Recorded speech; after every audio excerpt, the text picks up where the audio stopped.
As we arrive in Mykolaiv, there is panic. The civil administration building severely damaged. Now Mykolaiv has been fighting back a Russian assault, holding back ground forces for weeks now. But now these dresses reflect the evolution of the iconic French fashion house Christian Dior. I'm Stefanie Dekker in Doha, and on this edition of Talk to Al Jazeera, we'll be joined by its creative director, Maria Grazia Curie.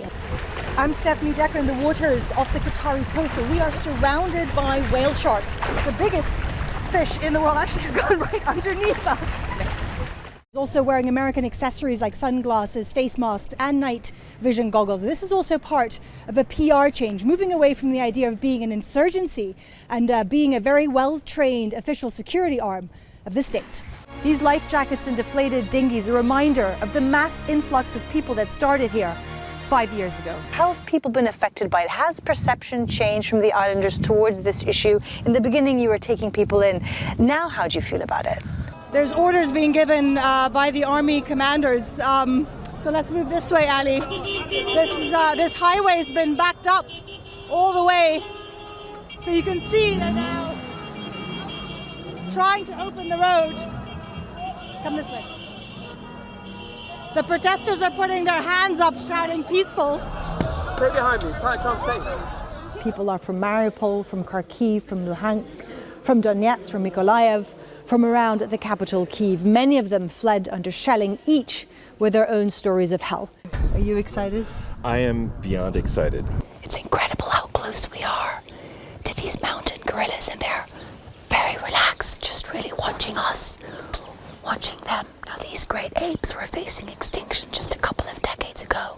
And not feel the emotion and the power it conveys of, from what I see, is incredible sadness, nostalgia. It's very rare to see real hope and positivity in your work. So after having spent the day here talking to people, we just got a phone call that the police had come to evict them because this is private property. Now we've been watching people throughout the day picking up tarpaulins, whatever they could find, some of these nets. You can see a mattress here and some of the food handouts just left.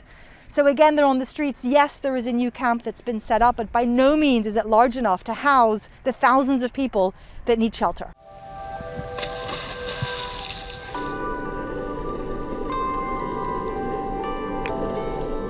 A bucket list moment, as they say. Our first glimpse of these enormous, gentle giants.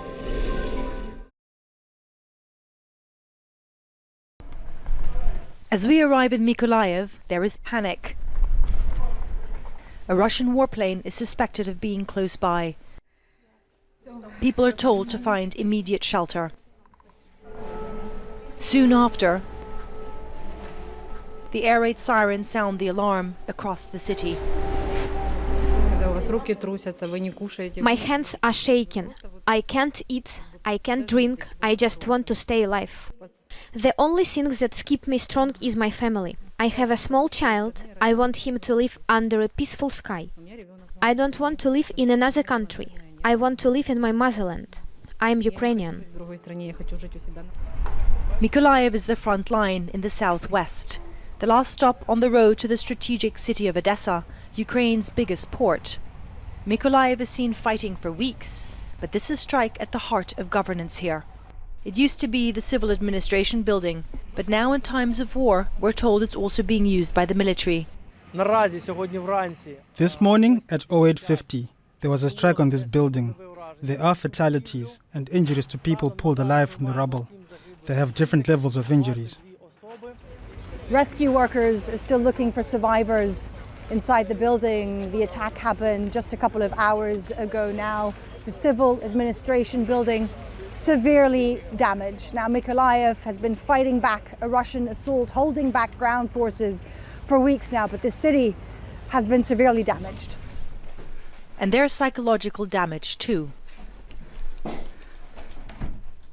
Roman Zavgorodny takes us to his flat.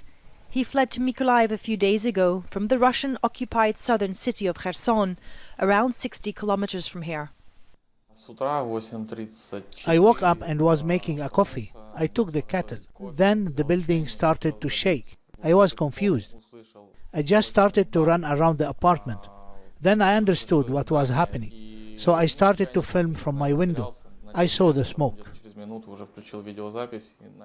The moment of impact also caught on a security camera.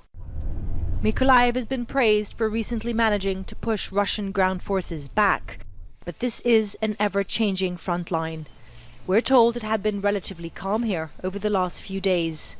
But as always with war, everything can change in an instant. Stefanie Dekker, Al Jazeera in Mykolaiv, southwestern Ukraine. We are heading out to sea off Qatar's northwestern coast in search of something special. Until now, we don't know what is the reason. Maybe they came for feeding or mating. We don't know. Until now, the study is ongoing, to study why they came here during this time. We see dolphins. Wow. But we want to find something much more camera shy. We have in the region the second largest group in the world. Last year around this time, Dr. Mohsen captured these incredible and rare images. Few of us know much about the dugong or sea cow, a gentle marine mammal that can grow up to 3 meters in length and weigh around 350 kilos. Research into this population here has been happening for the past few years. What we've discovered is that seasonally, hundreds of dugongs come together in 1 or 2 large herds just off the Qatari coast. And we don't see this anywhere else in the world. It's very un-dugong-like behavior. We don't know why they're doing it. We've just been funded by Qatar National Research Fund for the next 3 years to actually answer this very question. We didn't find them on this day. But 2 days later, by a stroke of luck, we get a phone call and race back up north. They found the herd. Hundreds of dugongs. They're coming really close to our boat now, and you can actually hear them come up for air. You can hear them breathe, and you can see their tusks and also their tails as they come up and down. It's really quite amazing to see. It's so rare to see such a large herd and so nearby. So is this the first time you see them so close? No, from the boat, yes. This is the first time. Before 3 years, we saw them from the helicopters, But you've never been? No, this is a very interesting thing, honestly, to see him in this. It is very close to them, and I hope, inshallah, by drone we can count them also. Is it hard to see them this close on the boat? It's rare. You come Yeah, out. yeah, it's very rare. Yeah. So this is a good day. Yeah, good day, and we are lucky. From above, a clearer view, crucial for their research. For Dr. Mohsen, it's the second time in years that he sees them so close. It's amazing, really. You can be close up to them, and you can see this gathering is really, it's a huge, I'm not sure about number, but 500 plus. But it's a beautiful thing to see them that close. But the reality is that these mammals are endangered. On a deserted beach in the north of Qatar, a hint at why their numbers are decreasing. The majority drown after getting entangled in fishermen's nets. How do you stop this from happening? Stop this just to protect their feeding area, where is the seagrass, and just to inform the people. They are like marine mammals. They are under endangered species. We should protect them. We should do something. It is said that the legend of the mermaid comes from sailors mistaking the dugong for a siren after many months at sea. And we're told a dugong fossil has been found here that dates back 20 million years.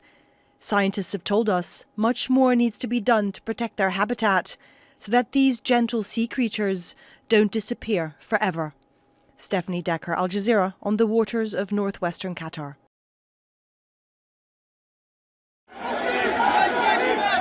Thousands came to say their goodbyes. Many here feeling they knew Shireen personally.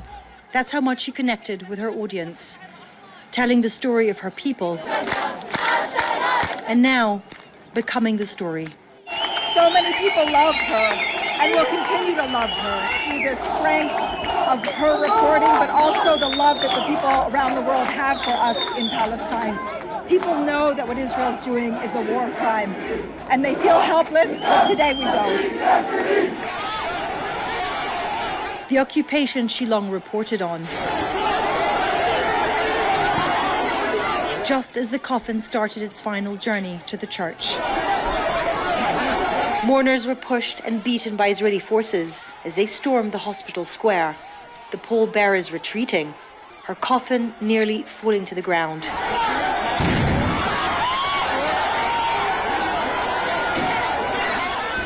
Border police in riot gear, on horseback.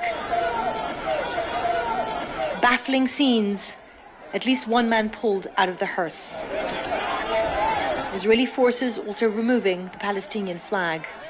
I knew they were not going to let this day go by peacefully.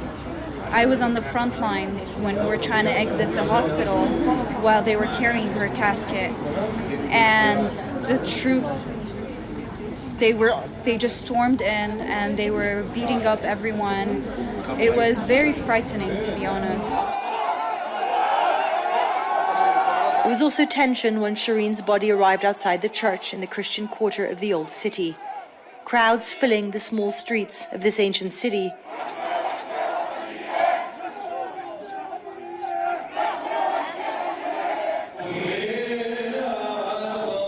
But once the coffin made it inside, granted more peace. Shireen Abu Akleh brought the message of every Palestinian suffering. God created life not to be assassinated, but to be nurtured. Abu Akleh was shot dead in the occupied West Bank while on an assignment in the Jenin refugee camp. Her funeral procession was joined by thousands of Palestinians, a show of the widespread affection and admiration she had earned through her years of reporting on their lives. Shireen Abu Akleh was buried next to her parents at the Mount Zion Cemetery. Both her parents died in the early stages of her career and never knew how loved and respected she'd become. The crowds have gone, the family has gone. Shireen's grave has now been sealed. But even after her death, she continued to tell the Palestinian story. Stefanie Dekker, Al Jazeera, in occupied East Jerusalem.